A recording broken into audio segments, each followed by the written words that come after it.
জয়গুরু। আহ, আমি সাধারণত কবিতা বা ছড়া লিখি। একটা কবিতা দিয়েই শুরু করি।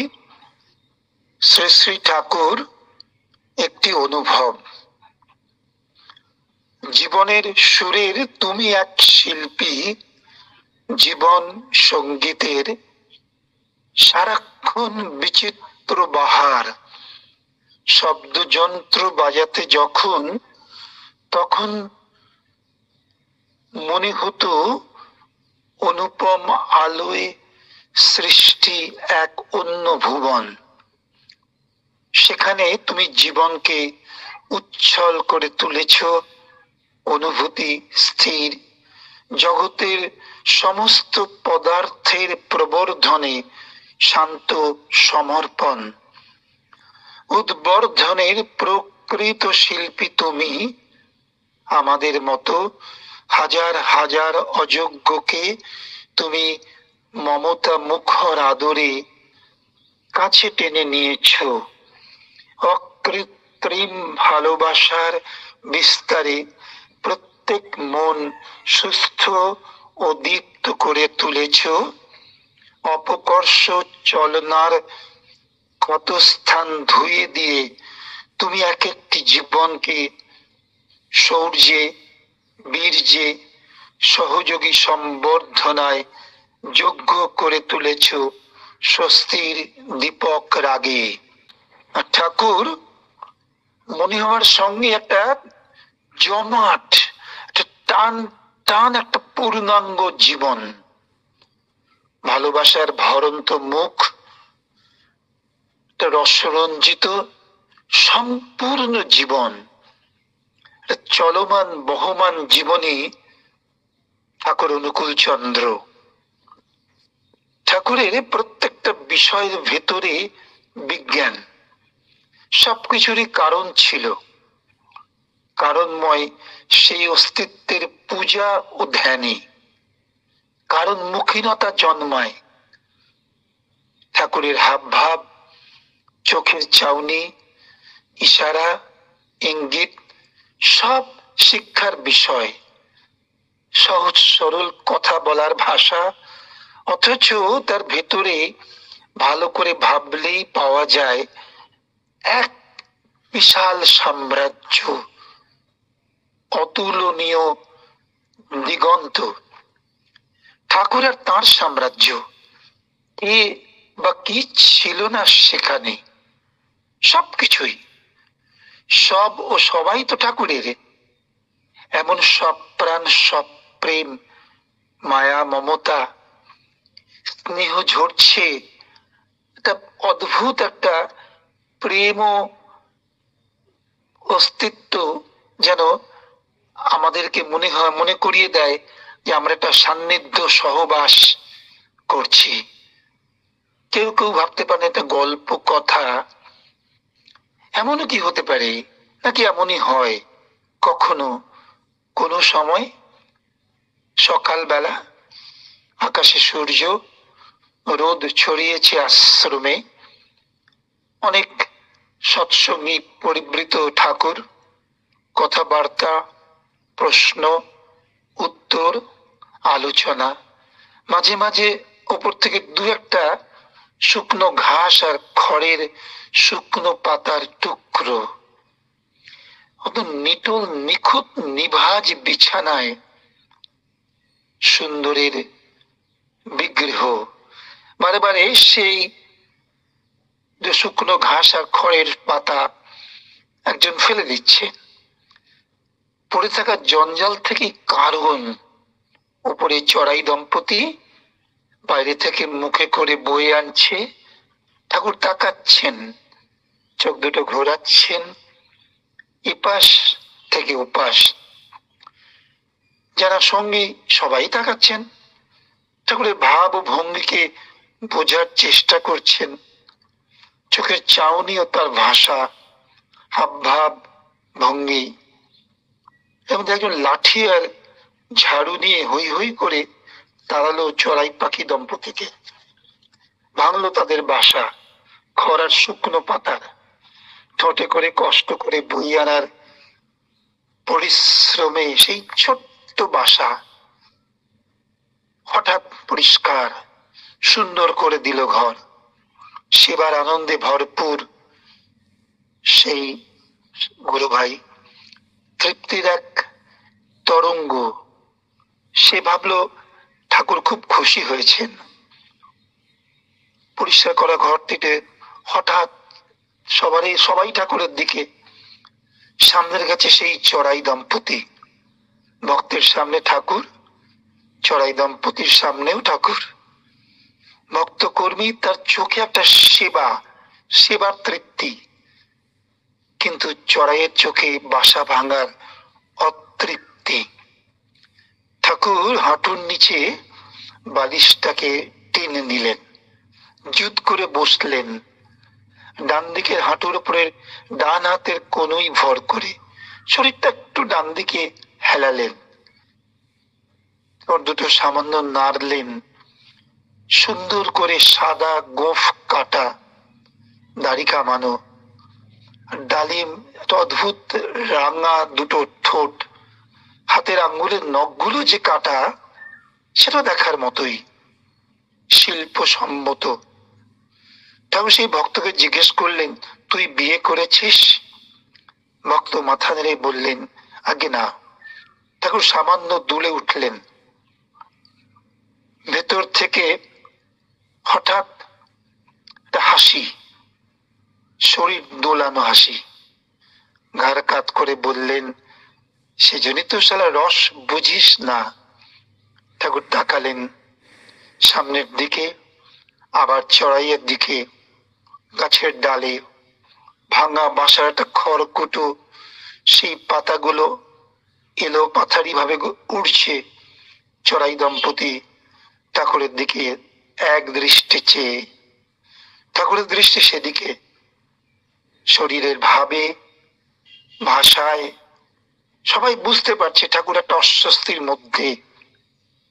ঠাকুর নিজে বললেন, ওরা স্বামী স্ত্রী, ডিম পাড়ার সময় হয়েছে, দুজনে পরিশ্রম করে বাসা বানাবে, সেই বাসায় থাকবে, ডিম পারবে, মা বসে তাপ দেবে, তারপর এক সময় ডিম থেকে বাচ্চা বেরিয়ে আসবে।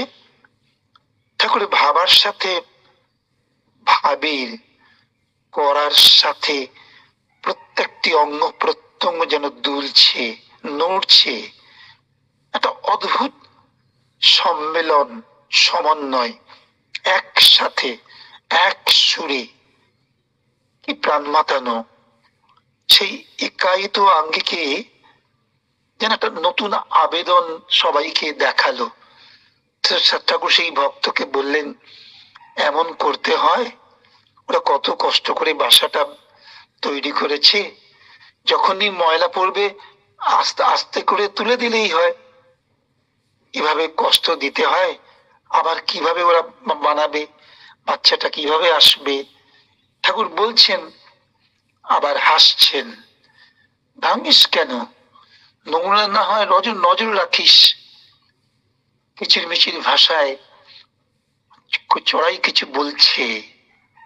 ঠাকুর বলেন, দেখ, অনুসন্ধিৎসা বাড়াতে হয়, তাতে জানাও আসে, জ্ঞানও বাড়ে, সব আসে, সব হয়। ইষ্টকে পূরিত করার আকুলতা। ঠাকুর বসলেন গড়গড়া নিয়ে, টিকের আগুনের তাপে ঠাকুর গুরুক গুরুক করে তামাক খাচ্ছেন, একটু একটু করে, সুন্দর আঙ্গুলের করে আঙ্গুলের উপর দিয়ে, তর্জনী আর বুড়ো আঙ্গুলে ধরা মাপেই গুরুক গুরুক করে তার গন্ধ ছড়াচ্ছে। আস্তে আস্তে সেই তামাকের গন্ধ, মম করা ভাব অবারিত করে তুলছে সবাই। কি? ঠাকুর আবার তাকালেন সেই গাছের উপর বসে থাকা চড়াই দম্পতির দিকে। ঠাকুর অনুকূল চন্দ্র ঠিক এমন ভাবেই প্রত্যেকটা ঘটনার পিছনে গিয়ে আমাদের কারণ অনুসন্ধানের কথা বলেছেন। ঠাকুর সবে বাথরুম থেকে বেরিয়েছেন, বাথরুমে পরা ধুতি এক হাত দিয়ে খুলছেন, আর নতুন নতুন কাঁচা ধুতি এক হাত কনুই দিয়ে পড়ছেন। অদ্ভুত, কোনো দুটো ধুতির সঙ্গে কোনো ধুতি মিলছে না। ঠাকুর পড়ছেন, একজন এসে খবর দিলেন লোকসভার প্রাক্তন অধ্যক্ষ এসেছেন। ঠাকুর পাঞ্জাবিটা বগলে নিয়ে ধুতি পরে তার খাটের সামনে হাত জোর করে দাঁড়িয়ে সেই লোকসভার প্রাক্তন অধ্যক্ষ বললেন, ঠাকুর আপনি বসুন। বলছি, কি বলেন দাদা? আপনার কথায় ভারতবর্ষের কোটি কোটি মানুষ উঠে বসে, আপনি অনুমতি না দিলে আমি কি করে বসি? ঠাকুর বসলেন, আবার উঠলেন, হাত জোর করে বললেন, দাদা আপনি এসে গেছেন শুনে আমি পাঞ্জাবিটা পড়তে পারিনি, আপনি যদি অনুমতি দেন আমি পাঞ্জাবিটা পরবো। সৌজন্যের পরম পুরুষ ঠাকুর অনুকূল চন্দ্র পাবনার মোড়ে হাফ প্যান্ট পরে ঠাকুরের সঙ্গে আরো কয়েকজন বন্ধু। ঠাকুরের মা বললেন, অনুকূল আমার হাতে কোনো পয়সা নেই, তোর বাবার চিকিৎসা আমি করাতে পারবো না। এমন সময় ঠাকুরের কয়েকটা বাড়ি পরে থাকতেন যোগেশ লাহিড়ী, সম্ভ্রান্ত ঘরের ছেলে, গাড়ি নিয়ে বেরিয়েছে। ঠাকুর গাড়ির সামনে দাঁড়িয়ে বললেন, যোগেশ আমার মায়ের হাতে তো কোনো পয়সা নেই, তুই আমাকে কিছু পয়সা দিবি, আমার বাবার ওষুধ কিনবো। ও পকেট থেকে কতগুলো পয়সা ছুঁড়ে মারলো, একটা পয়সা কপালে লেগে রক্ত বেরোলো। ঠাকুর পয়সাগুলো কুড়িয়ে নিয়ে পাবনায় গিয়ে ওষুধ নিয়ে এলেন, মাকে দিলেন, বাবা সুস্থ হলেন। সেই যোগেশ লাহিড়ী ঠাকুরকে কত অসম্মান করেছেন, কুকথা বলেছেন, ভর্ৎসনা করেছেন।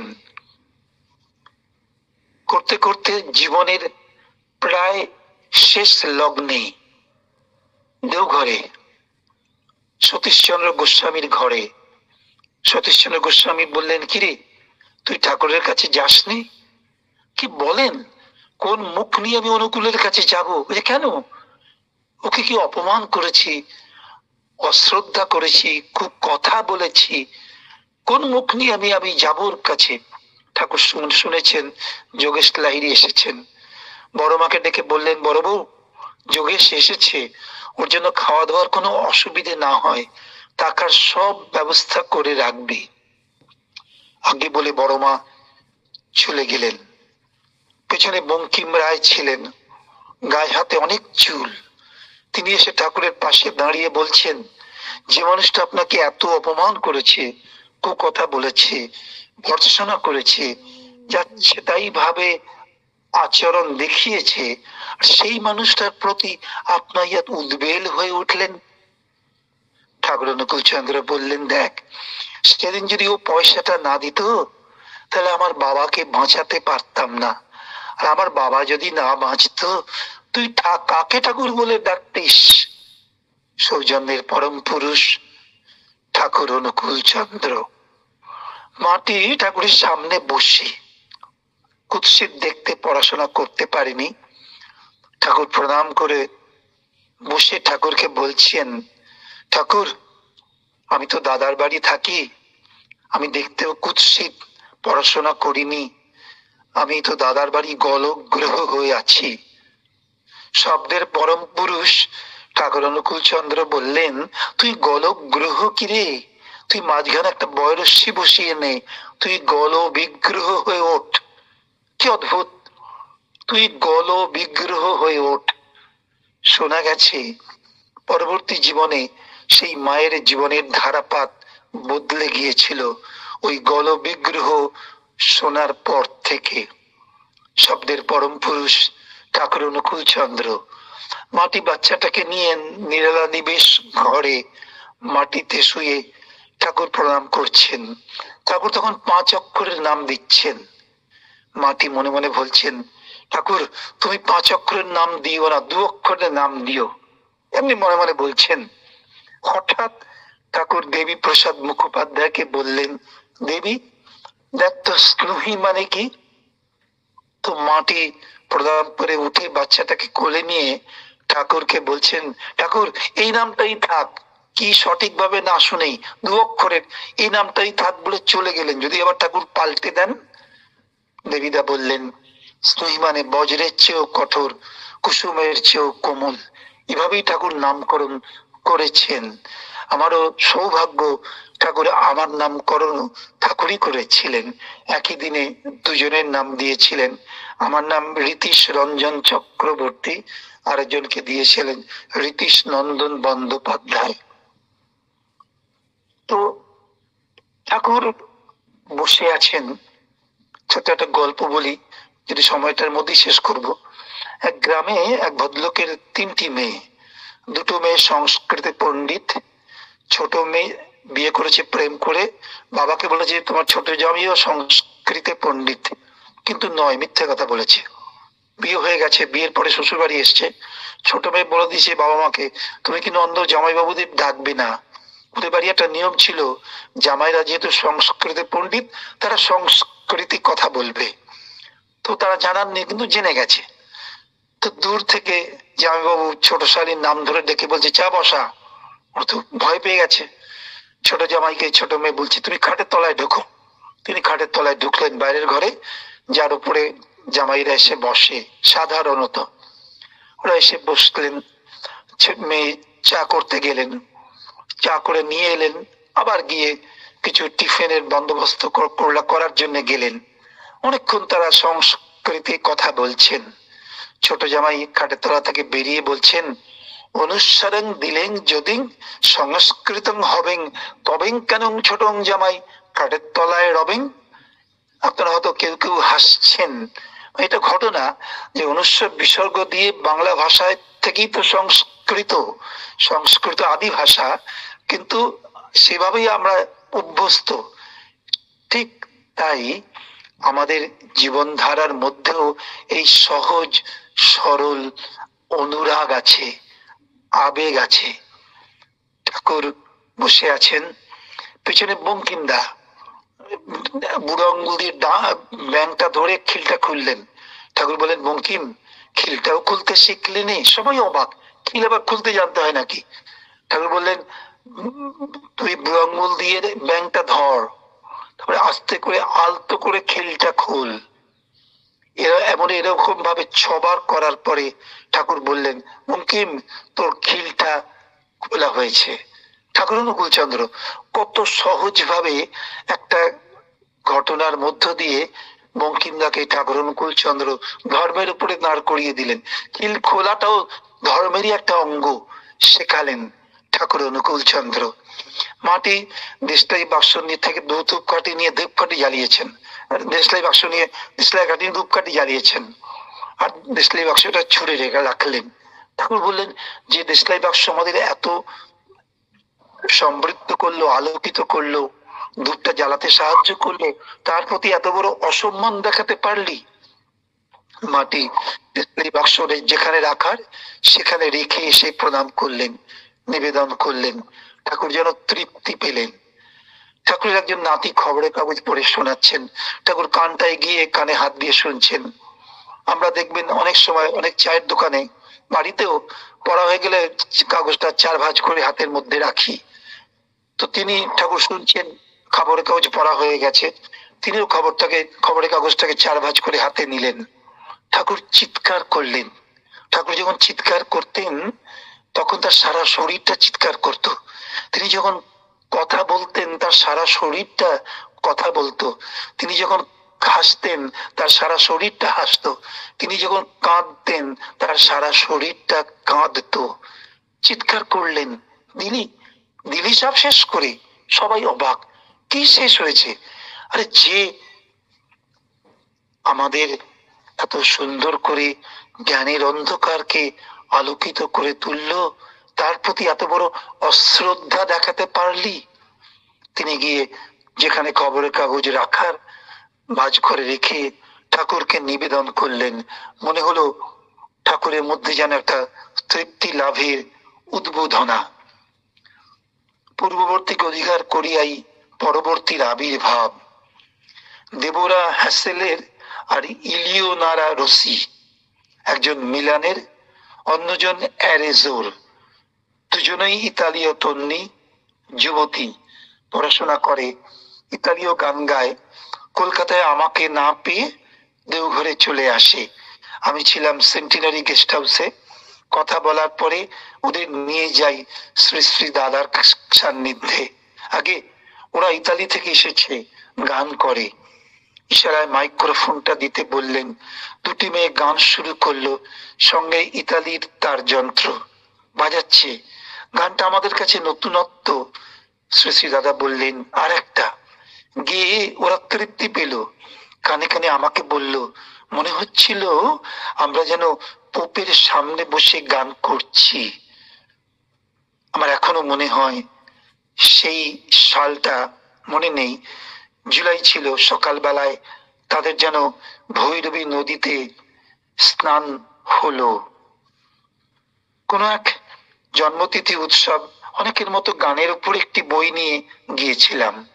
শ্রী শ্রী দাদাকে নিবেদন করলাম। সেদিন বহু বই ও প্রীতি উপহার তাকে সবাই দিয়েছেন, বিভিন্ন ধরনের বই।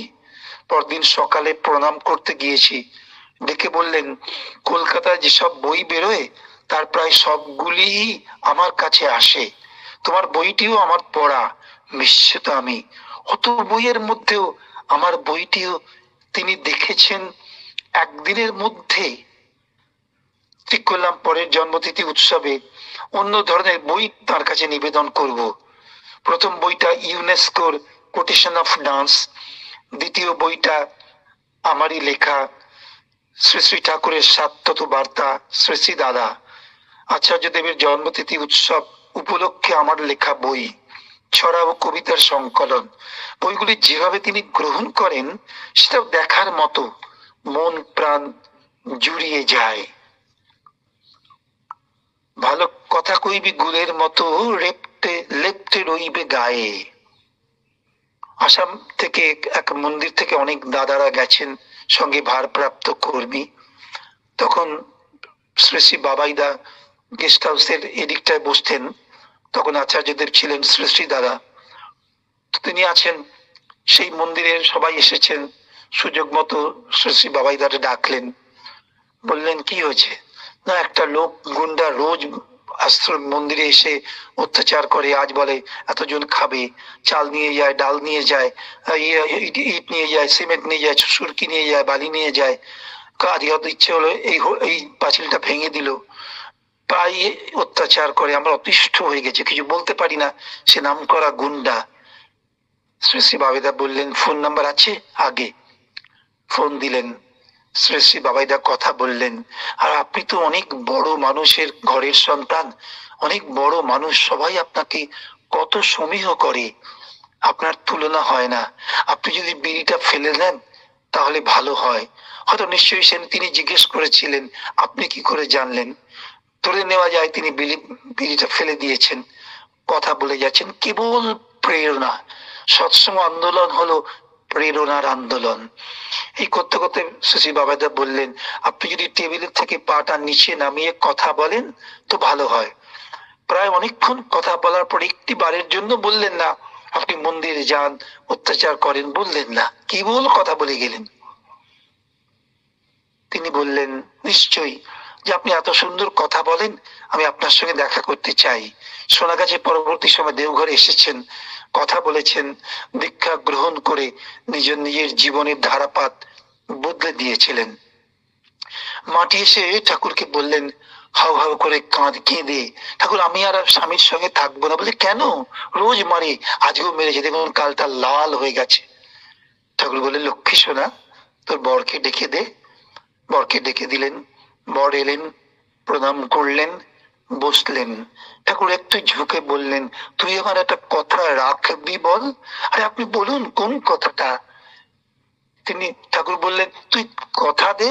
আরে আপনি বলবেন তো কোন কথাটা আপনার রাখতে হবে। তবে মদ খাওয়া ছেড়ে দেওয়া ছাড়া আপনি যা বলবেন আমি সব রাখবো। ঠাকুর বললেন, তুই মদ এত ভালোবাসিস, আমি কি তোকে বলতে পারি তুই মদ ছেড়ে দে? তিনি নিশ্চিন্ত হলেন। ঠাকুর বললেন, দেখ তুই কি পড়ে এসেছিস, আগে আমি চপ্পল পরে এসেছি, যা চপ্পলটা নিয়ে আয়। চপ্পল নিয়ে এলেন। ঠাকুর গালটা বাড়িয়ে বললেন, এই চপ্পল দিয়ে তুই যেমন ভাবে তোর বউয়ের গালে মেরেছিলি, তুই আমার গালে মার। ভদ্রলোক অজ্ঞান হয়ে গেলেন। যখন জ্ঞান ফিরল, এক নতুন চৈতন্য দেব এমন ভাবেই প্রতি ঘরে ঘরে চৈতন্য দেব সৃষ্টি করার মধ্য দিয়ে আমাদের প্রত্যেককে প্রতিটি ঘরে ঠাকুর মঙ্গলময়ের প্রতিষ্ঠা করাচ্ছেন প্রতিনিয়ত। আর শ্রী শ্রী আচার্য দেব আমাদের নিয়ে চলেছেন সেই ঠাকুরের দিকে। ঠাকুর যেখানে দাঁড়িয়ে আছেন তিনি রাস্তা চেনেন, আমরা যাতে হোঁচট খেয়ে না পড়ি, পিছলে না যায়, তিনি হাত ধরে নিয়ে চলেছেন শ্রী শ্রী ঠাকুরের কাছে। গভীর রাত্রি থেকে আজকে সকালটা ঠাকুর দয়া করে আমাদের সবাই দিয়েছেন। সকালে আমরা ভৈরবী সিদ্ধ হয়ে ওঠার একটা সুযোগ পেয়েছি, ঠাকুর আমাদের দিয়েছেন। রবীন্দ্রনাথ ছিলেন ভৈরবী সিদ্ধ, ঠাকুর তার প্রত্যেকটা ভক্তকেই ভৈরবী সিদ্ধ করে তুলেছেন। আসুন এই ভৈরবী সকালে আমরা সবাই ভৈরবীর মহাপুরুষ যিনি শ্রী শ্রী ঠাকুর অনুকূল চন্দ্রের বন্দনা গান করে একসঙ্গে বলি, বন্দে পুরুষোত্তমম, বন্দে পুরুষোত্তমম, বন্দে পুরুষোত্তমম। জয় গুরু।